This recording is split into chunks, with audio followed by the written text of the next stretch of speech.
എത്തിയത് എന്നുള്ളതാണ് പ്രധാനപ്പെട്ട കാര്യം. ആന്റണി രാജു വഹിച്ച ഗതാഗതം അടക്കമുള്ള വകുപ്പുകൾ ഗണേശനും, അഹമ്മദ് ദേവർഗോവിൽ വഹിച്ച തുറമുഖമടക്കമുള്ള വകുപ്പുകൾ രാമേന്ദ്രൻ കടന്നപ്പള്ളിക്കും ലഭിക്കുമെന്നുള്ള സൂചനകളാണ്. പക്ഷേ വകുപ്പ് മാറ്റമുണ്ടാകുമോ എന്ന കാര്യം കാത്തിരുന്നു കാണേണ്ടി വരും. കഴിഞ്ഞ LDF മന്ത്രിസഭയിലും കടന്നപ്പള്ളി രാമചന്ദ്രൻ തുറമുഖ വകുപ്പ് കൈകാര്യം ചെയ്തിരുന്നു. നടൻ കൂടിയായ KV ഗണേഷ് കുമാർ UDF സർക്കാരിൻ്റെ കാലത്ത് മന്ത്രിയായിരിക്കെ വഹിച്ച സിനിമാ വകുപ്പ് കൂടി ലഭിക്കണം എന്ന ആവശ്യം ഉന്നയിച്ച സാഹചര്യമുണ്ട്. നിലവിൽ സജിത്തിലാണ് സിനിമയുടെ വകുപ്പ്. ചില CPM മന്ത്രിമാരും വകുപ്പ് മാറ്റത്തിന് താല്പര്യം അറിയിച്ചതായുള്ള വിവരം കൂടി നമുക്ക് ലഭ്യമാകുന്നുണ്ട്. 22 വർഷം മുൻപ് അച്ഛൻ ബാലകൃഷ്ണപിള്ളയുടെ പകരക്കാരനായാണ് KV ഗണേഷ് കുമാർ ആദ്യമായി മന്ത്രിസ്ഥാനത്തെത്തുന്നത്. 22 മാസത്തിന് ശേഷം കുറ്റവിമുക്തനായ അച്ഛനു വേണ്ടി സ്ഥാനമൊഴിഞ്ഞു. സിനിമയിൽ സജീവമായ കാലത്താണ് 2001 കേരള കോൺഗ്രസ് B സ്ഥാനാർത്ഥിയായി ഗണേഷ് പത്തനാപുരത്ത് മത്സരിക്കുന്നത്. 5 തവണ പത്തനാപുരത്തെ പ്രതിനിധീകരിച്ചു. 3-ാം തവണയാണ് മന്ത്രി പദവി.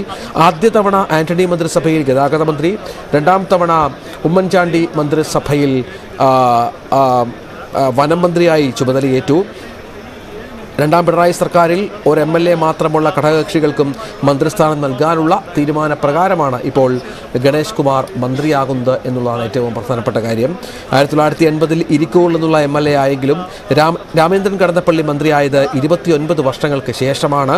VS അച്യുതാനന്ദൻ സർക്കാരിൽ ദേവസ്വം വകുപ്പ് നൽകി കടന്നപ്പള്ളിയെ മന്ത്രിസഭയിലേക്ക് എടുക്കുകയായിരുന്നു. 2016 പിണറായി മന്ത്രിസഭയിൽ മന്ത്രിസ്ഥാനം കിട്ടി.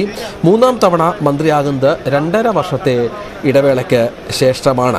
AK ആന്റണിയോടൊപ്പം ഇടതുപക്ഷത്ത് എത്തിയ കടന്നപ്പള്ളി പിന്നീട് ആന്റണി മുന്നണി മാറിയപ്പോൾ ഇടതാവളം തന്നെ തുടരുകയായിരുന്നു. 2 തവണ ദേവസ്വം വകുപ്പും 1 തവണ തുറമുഖ വകുപ്പും കൈകാര്യം ചെയ്ത കടന്നപ്പള്ളിക്ക് ഇത്തവണ തുറമുഖ വകുപ്പാണ് എന്നുള്ളതാണ് ഇപ്പോൾ ലഭിക്കുന്ന വിവരം. പക്ഷേ ഈ വകുപ്പുകളിലൊക്കെ കാര്യമായ മാറ്റങ്ങൾ ഉണ്ടാകാം. അങ്ങനെ വളരെ പ്രധാനപ്പെട്ട മാറ്റങ്ങളുമായി ബന്ധപ്പെട്ട വാർത്തകൾ അല്പസമയത്തിനകം പ്രതീക്ഷിക്കാമെന്ന് വിചാരിക്കുന്നു. ഇപ്പോൾ MLA മാർ, മന്ത്രിമാർ, പ്രധാനപ്പെട്ട രാഷ്ട്രീയ നേതാക്കളൊക്കെ ഈ മന്ത്രിമാർക്ക് ആശംസകൾ അർപ്പിക്കുന്ന സാഹചര്യം കൂടിയാണ് നമുക്ക് കാണാൻ സാധിക്കുന്നത്. പരസ്പരം അഭിനന്ദിക്കുന്നു. മുഖ്യമന്ത്രിയെ കാണാതെ, മൈൻഡ് ചെയ്യാതെ ഗവർണർ ആരിഫ് മുഹമ്മദ് ഖാൻ വേദി വിടുന്ന ദൃശ്യങ്ങൾ കൂടി നമുക്ക് കാണാം. വിവി ചേരുന്നു. അരുൺ, മുഖത്തോട് മുഖം പോലും നോക്കിയില്ല. ഈ രാജ്ഭവനിലെത്തിയിട്ടും രണ്ടുപേരും 2 ധ്രുവങ്ങളിലായിരുന്നു. എന്താണ് മനസ്സിലാക്കേണ്ടത്?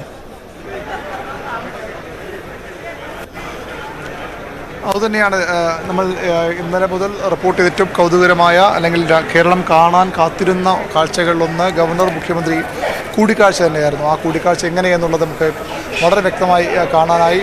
സാധാരണഗതിയിൽ മുഖ്യമന്ത്രി ഗവർണറെ അഭിവാദ്യം ചെയ്യും, അദ്ദേഹം പ്രത്യഭിവാദ്യം ചെയ്യും. അതുണ്ടായില്ല.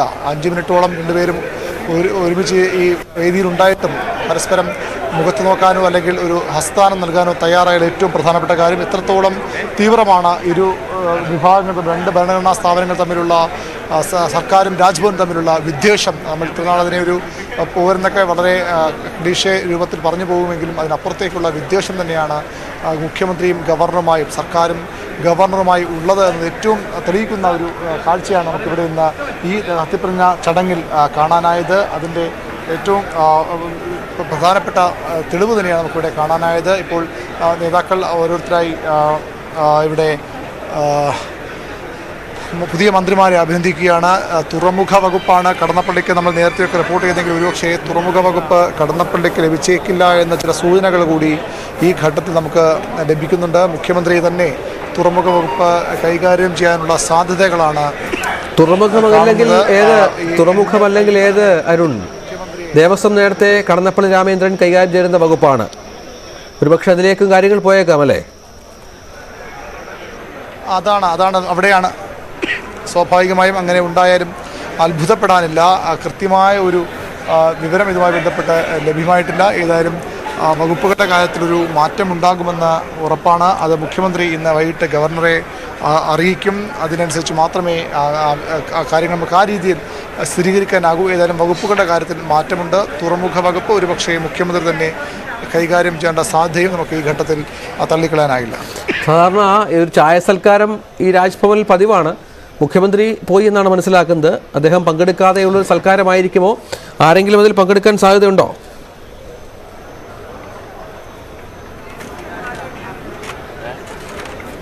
സത്കാരത്തിൽ സാധാരണഗതിയിൽ മുഖ്യമന്ത്രി പങ്കെടുക്കാറുണ്ട്. അദ്ദേഹം പങ്കെടുക്കുമെന്ന് തന്നെയാണ് ലഭിക്കുന്ന വിവരം. മുഖ്യമന്ത്രി ചായ സത്കാരത്തിൽ പങ്കെടുക്കുന്ന സ്വാഭാവികമായും അതും ഇത് വളരെ സവിശേഷമായ ഒരു കാര്യമായി മാറുമെന്ന് ഉറപ്പാണ്. മുഖ്യമന്ത്രി ചായ സത്കാരത്തിൽ പങ്കെടുത്തു എന്ന കാര്യത്തിൽ അല്പസമയത്തിനകം സ്ഥിരീകരണം ഉണ്ടാകും. അദ്ദേഹം രാജ്ഭവനിൽ നിന്ന് പുറത്തേക്ക് പോയതായി ചായ സത്കാരത്തിൽ പങ്കെടുത്തില്ല മുഖ്യമന്ത്രി എന്നുള്ളതാണ്. മുഖ്യമന്ത്രി രാജ്ഭവനിൽ നിന്ന് മടങ്ങി എന്നുള്ളതാണ് നമുക്ക് ലഭിക്കുന്ന വിവരം. അദ്ദേഹം അതിൽ പങ്കെടുക്കാതെ മുഖ്യമന്ത്രി മടങ്ങി. അതായത് മുഖ്യമന്ത്രിയും ഗവർണറുടെയും മുഖ്യമന്ത്രിയുടെ മുഖം വളരെ കൃത്യമായ ദൃശ്യങ്ങൾ കണ്ടാൽ നമുക്ക് മനസ്സിലാകും. ഗൗരവത്തോടെയാണ് രണ്ടുപേരും വേദി പങ്കിട്ടത്. ഒന്ന് പരസ്പരം നോക്കാനോ സംസാരിക്കാനോ ചിരിക്കാനോ ഒന്നും തയ്യാറായില്ല. ചടങ്ങ് കഴിഞ്ഞപ്പോൾ ഉടൻ തന്നെ ഗവർണർ മടങ്ങുന്ന സാഹചര്യം കൂടി നമ്മൾ കണ്ടിരുന്നു. അതിനുശേഷമാണ് മുഖ്യമന്ത്രിക്കടുത്ത് കെ.ബി. ഗണേഷ് കുമാർ വന്ന് ഹസ്തദാനം നൽകുന്നത്. ചായ സൽക്കാരം സാധാരണ ഇത്തരം ചടങ്ങുകൾക്ക് ശേഷം പതിവാണ്.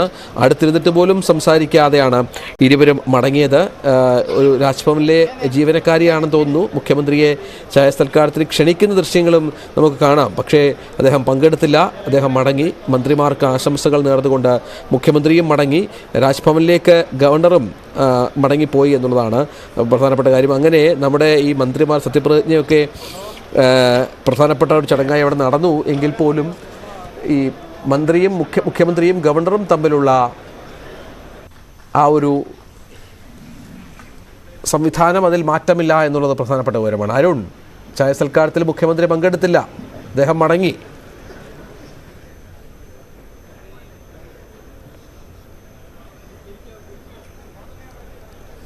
കാര്യം മുഖ്യമന്ത്രി പിണറായി വിജയൻ ഗവർണറുടെ ചായ സത്കാരം ബഹിഷ്കരിച്ചിരിക്കും. നമുക്കറിയാം മന്ത്രിമാരുടെ സത്യപ്രതിജ്ഞ ശേഷം ഉണ്ടാകുന്ന ഏറ്റവും പ്രധാനപ്പെട്ട ഒരു സൗഹൃദ അന്തരീക്ഷത്തിലുള്ള സൗഹൃദത്തിൻ്റെ ഒരു തെളിവാണ് ചായ സത്കാരം. ഗവർണറുടെ ചായ സത്കാരത്തിൽ മുഖ്യമന്ത്രിയും മന്ത്രിമാരും പങ്കെടുക്കുക, പുതിയ മന്ത്രിമാരും നിലവിലെ മന്ത്രിമാരും മുഖ്യമന്ത്രിയും ചായ സത്കാരത്തിൽ പങ്കെടുക്കുക ഒരു കീഴ്വഴക്കമാണ്. ആ കീഴ്വഴക്കം ഇവിടെ ലംഘിക്കപ്പെട്ടിരിക്കും. നമുക്കറിയാം ആ ദൃശ്യങ്ങൾ മുഖ്യമന്ത്രി ഗവർണറും മുഖാമുഖം വരുമ്പോൾ ഇരുവരും മുഖം ഒഴിഞ്ഞു മാറുന്ന ദൃശ്യങ്ങൾ മുഖ്യമന്ത്രി പിന്നീട് ഗവർണറുടെ മുഖത്ത് ഒരു വേള നോക്കുന്നുണ്ട്. പക്ഷെ അപ്പോഴും ഗവർണർ മുഖം വെട്ടിച്ചു മാറ്റുകയായിരുന്നു, തിരിക്കുകയായിരുന്നു. അതുകൊണ്ട് തന്നെ അത്രത്തോളം വിദ്വേഷമാണ്. നമ്മൾ പറഞ്ഞതിനപ്പുറത്തേക്ക് ഒരു തർക്കം, ഒരു പോര് എന്നതിനപ്പുറത്തേക്ക് ഇരു വിഭാഗങ്ങൾ തമ്മിൽ വലിയ അക്ഷരാർത്ഥത്തിലുള്ള ഒരു വിദ്വേഷമുണ്ട്. ആ വിദ്വേഷത്തിൻ്റെ തെളിവായി കൂടി ഇത് കാണണം. പതിവ് കീഴ്വഴക്കങ്ങൾ ലംഘിച്ചുകൊണ്ട് മുഖ്യമന്ത്രി ഗവർണർ ചായ സത്കാരം ബഹിഷ്കരിച്ചിരിക്കും. നമുക്കറിയാം ചായ സത്കാരങ്ങൾ സ്വാഭാവികമായ ഒരു സൗഹൃദ അന്തരീക്ഷത്തിൻ്റെ തെളിവാണ്. പലപ്പോഴും വലിയ പ്രശ്നങ്ങൾ പോലും ചർച്ച ചെയ്യപ്പെടുന്നത്, പരിഹരിക്കപ്പെടുന്നത് ഇത്തരം വേദികളിലാണ്. അതാണ് മുഖ്യമന്ത്രി ബഹിഷ്കരിച്ചിരിക്കുന്നത്. നമുക്കറിയാം ഓണത്തിന് ഗവർണറെ ക്ഷണിച്ചില്ല എന്ന തരത്തിലുള്ള വിവാദങ്ങൾ വന്നിരുന്നു. പിന്നീട് മന്ത്രിമാർ നേരിട്ട് കണ്ട് ഗവർണറെ കഴിഞ്ഞ ഓണത്തിന് ക്ഷണിക്കുന്നു. അതോടുകൂടി സർക്കാർ ഗവർണർ ബന്ധം മെച്ചപ്പെടുന്ന തരത്തിലുള്ള സൂചനകൾ പുറത്തു വന്നിരുന്നു. പക്ഷേ ഇപ്പോൾ രണ്ട് മന്ത്രിമാരുടെ സത്യപ്രതിജ്ഞയ്ക്ക് ശേഷം നടക്കേണ്ട ചായ സത്കാരം മുഖ്യമന്ത്രി ബഹിഷ്കരിച്ചിരിക്കുന്നു. മറ്റു മന്ത്രിമാർ ആരെങ്കിലും അതിൽ പങ്കെടുക്കുമോ എന്ന കാര്യം ഇനി വ്യക്തമല്ല. പുതിയ മന്ത്രിമാർ പങ്കെടുക്കുമോ എന്ന കാര്യത്തിലും വ്യക്തതയില്ല. ഏതായാലും മുഖ്യമന്ത്രി പിണറായി വിജയൻ ഗവർണറുടെ ചായ സത്കാരം നിൽക്കാതെ രാജ്ഭവനിൽ നിന്ന് പുറത്തേക്ക് പോയിരിക്കുന്ന ഏറ്റവും പ്രധാനപ്പെട്ട വാർത്ത നമുക്കിപ്പോൾ റിപ്പോർട്ട് ചെയ്യാൻ കഴിയുന്നത്. നിരവധി സത്യപ്രതിജ്ഞ ചടങ്ങുകൾക്ക് വേദിയായ രാജ്ഭവൻ ഒരുപക്ഷെ ഇത്തരമൊരു ഏറ്റുമുട്ടലിൻ്റെ ഭാഗമായി കൂടി മാറുകയാണ്. ഒരു ചരിത്രം ഇടപിടിക്കുകയാണ്. കെ.ബി. ഗണേഷ് കുമാറിൻ്റെയും രാമേന്ദ്രൻ കടന്നപ്പള്ളിയുടെയും സത്യപ്രതിജ്ഞ ചടങ്ങുകൾ. സ്വാഭാവികമായും ഇതുമായി ബന്ധപ്പെട്ട കൂടുതൽ പ്രതികരണങ്ങൾ നമുക്ക് ലഭ്യമാകേണ്ടതുണ്ട്, പ്രതികരണങ്ങളിലേക്ക് പോകേണ്ടതുണ്ട്. ഏതായാലും ഗവർണറുടെ ചായ സത്കാരം ബഹിഷ്കരിച്ച് മുഖ്യമന്ത്രി പുറത്തേക്ക് പോയിരിക്കുന്ന ഏറ്റവും പ്രധാനപ്പെട്ട കാര്യം ഇപ്പോൾ നമുക്ക് റിപ്പോർട്ട് ചെയ്യാൻ കഴിയും. രഞ്ജിത്ത്, അതാണ് പ്രധാനപ്പെട്ട കാര്യം. മന്ത്രിമാരും സാധാരണ ഇത്തരം ചടങ്ങുകൾക്ക് ശേഷം, സത്യപ്രതിജ്ഞയ്ക്ക് മറ്റും ശേഷം ചായ സൽക്കാരത്തിൽ പങ്കെടുക്കേണ്ടതാണ്. അതൊരു ചടങ്ങായിരുന്നു കഴിഞ്ഞ കുറേ കാലങ്ങളായി. മുഖ്യമന്ത്രി ആദ്യം മുതൽ തന്നെ ഗവർണറുമായി സംസാരിക്കാൻ തയ്യാറായില്ല. ഗവർണറും അതേ നിലപാട് സ്വീകരിച്ചു എന്നുള്ളതാണ് പ്രധാനപ്പെട്ട വിവരം. രണ്ടുപേരും പരസ്പരം മുഖത്തോട് മുഖം നോക്കിയില്ല, ചിരിച്ചില്ല, അഭിവാദ്യം അർപ്പിച്ചില്ല. അടുത്തടുത്ത സീറ്റിൽ ഇരുന്നിട്ടും ഒന്ന് മൈൻഡ് ചെയ്യാൻ പോലും ഇരുവരും തയ്യാറായില്ല. അതിനുശേഷം ചടങ്ങ് കഴിഞ്ഞ ഉടൻ മന്ത്രിമാർക്കൊപ്പം മുഖ്യമന്ത്രി വേദി വിടുകയാണ്. ഗവർണറുടെ പേഴ്സണൽ സ്റ്റാഫിലെ ഒരു വനിത മുഖ്യമന്ത്രിയെ ക്ഷണിക്കുന്നത് കാണാം. ചായ സൽക്കാരത്തിനാണോ എന്നറിഞ്ഞുകൂടാ. പക്ഷേ അദ്ദേഹം അത് എന്തോ പറഞ്ഞ് അദ്ദേഹം അത് നിരസിക്കുന്നുണ്ട് എന്ന കാഴ്ചയെ നമുക്ക് ദൃശ്യങ്ങളിൽ വളരെ കൃത്യമായി കാണാം. ചടങ്ങ് കഴിഞ്ഞ ഉടൻ തന്നെ മുഖ്യമന്ത്രി തിരിച്ചു മടങ്ങുന്ന പശ്ചാത്തലം കൂടി ഇതുമായി ബന്ധപ്പെട്ട് ചേർത്ത് വായിക്കണം. അങ്ങനെ ഈ ചടങ്ങ് അതിൻ്റെ പ്രൗഢഗാംഭീര്യത്തോടെ നടന്നുവെങ്കിൽ പോലും പിണക്കത്തിൽ തന്നെയാണ് നമ്മുടെ സംസ്ഥാനത്തിൻ്റെ മുഖ്യമന്ത്രിയും സംസ്ഥാനത്തിൻ്റെ ഭരണഘടനാ തലവനും എന്നുള്ളത് ഏറെ നിർണായകമായ ഒരു കാര്യമായി മാറുന്നു. ആ പിണക്കം അത് ഇണക്കമാക്കാൻ ഈ ചടങ്ങിൽ സാധിച്ചില്ല എന്നുള്ളതാണ് പ്രധാനപ്പെട്ട കാര്യം ഏതായാലും ചടങ്ങ് കഴിഞ്ഞു. 2 മന്ത്രിമാർ സംസ്ഥാനത്തിൻ്റെ അധികാര കേന്ദ്രങ്ങളിലേക്ക് എത്തി. കെ ബി ഗണേഷ് കുമാറും രാമചന്ദ്രൻ കടന്നപ്പള്ളിയും. വകുപ്പുകൾ സംബന്ധിച്ചുള്ള തീരുമാനമെടുക്കേണ്ടത് മുഖ്യമന്ത്രിയുടെ ഓഫീസും അറിയിക്കേണ്ടത് ഗവർണറെയുമാണ്. ഗവർണറാണ് അന്തിമമായി ആ ഫയലിൽ ഒപ്പിട്ട് അയക്കേണ്ടത് എന്നുള്ളതും വളരെ നിർണായകമായ ഒരു കാര്യമാണ്. ഗവർണറും മുഖ്യമന്ത്രിയും അടക്കം ഈ വിഷയം ഇന്ന് ഒരു പക്ഷേ മുഖത്തോട് മുഖം നോക്കുമെന്നും പരസ്പരം സംസാരിക്കുമെന്നും ഒക്കെ കരുതിയിരുന്നുവെങ്കിൽ പോലും നടന്നില്ല എന്നുള്ളതാണ് കാര്യം. അത്രത്തോളം പരസ്പര വൈരാഗ്യത്തിലാണ് ഇരുവരും എന്ന് വേണം ഈ ഘട്ടത്തിൽ മനസ്സിലാക്കാൻ. ചടങ്ങ് കഴിഞ്ഞ് മടങ്ങുകയാണ്. മുഖ്യമന്ത്രി മടങ്ങി, മറ്റു മന്ത്രിമാരും മടങ്ങുകയാണ്. ഇന്നോവ ക്രിസ്റ്റോ കാറുകളുടെ ഒരു നീണ്ട നിര രാജ്ഭവൻ്റെ നിരത്തിലൂടെ ഇങ്ങനെ സഞ്ചരിക്കുന്ന കാഴ്ചകൾ നമുക്ക് കാണാം. എന്താണ് ഈ ചടങ്ങിൻ്റെ ഗാംഭീര്യത, എന്തൊക്കെയാണ് പ്രത്യേകത, ഇനിയുള്ള മണിക്കൂറിൽ എന്ത് പ്രതീക്ഷിക്കണം?